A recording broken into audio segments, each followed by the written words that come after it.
Та бүхэн наашаа анхаарлаа хандуулаарай. Хэдхэн хоногийн өмнө Египт улсын Каир дүүрэгт амьдардаг 13 настай Хамза хэмээх Индомик их алдартай брэндийн савлсан бэлэн гомонгоос 3 ширхгийг хувираагаар нь дарааллуулж эзсний улмаас биеийн байдал нь бол хогцон муудаж харамсалтай нөхөө эмнэлэгт хүргэгдэх замдаа нас барсан гэсэн юм аимшигтай мэдээ гарсан байна. За хүүгийн үхлийн шалтгааныг тодруулахын тулд бол задлан шинжилгээ хийхэд эхний байдлаар бол ямар нэгэн өвчин болон гадны нөлөөгүй гэсэн ийм дүгнэлт бол гараад байгаа юм байна. За тэгээд цагдаагийн байгууллага болон прокурорын газраас бол тус гоминг бол худалдаасан дэлгүүрийн эзнийг бол баривчлах шийдвэр гаргасан байгаа юм байна. За одоогоор бол гомингийн дээжийг бол лаборатори руу илгээсэн. За нас барсан шалтгааныг улам нарийн тогтоохоор бол ажиллаж байгаа юм байна. За эмчнэрийн хамгаалж байгаагаар бол аллерги юм уу эсвэл ямар нэгэн бодисноос бол хашаалсан байж болзошгүй.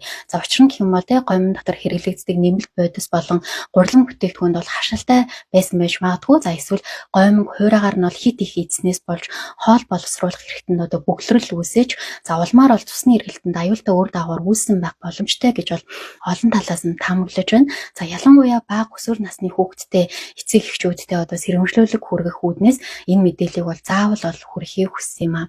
За учир нь би ч гэсэн бага насндаа бол бэлэн гоминг бол хувираагаар нь бас маш их иддэг байсан учраас за хүүхдүүд энэ иймэрхүү хоол хүнсийг бол хэтрүүлж идэхгүй те ялангуяа сүүлийн үед бол хүүхдүүд сүлжээ дэлгүүрүүдээр бол байнгын бэлэн гомин идэж байгаа бол харагддаг басан. За тиймээс хүүхдүүдтэй маш сайн захиж хэлээрээ. За хэрвээ хувираагаар нь хийдвэл гэдэс ходоодонд маш хүнд дарамтыг өгдөг бөгөөд за үүнээсээ болоод бол бөглөрөл үүсэх, хоол боловсруулахад хүндрэлтэй болж за бүр цаашдаа дайм насанд эрсдэлтэйг бол анхааруулж байна. За ер нь бол хүүхдүүд ч гэлтгүй насанд хүрэгчд маань ч гэсэн эрүүл хоол хүнсийг аль болох сонгож за энэ төрлийн хялбар хоолыг хаяа бага хэмжээгээр л хэрэглэх нь бол илүү зөв гэж бол эрдэмтэд болон эмчнэр зөвлөж байна.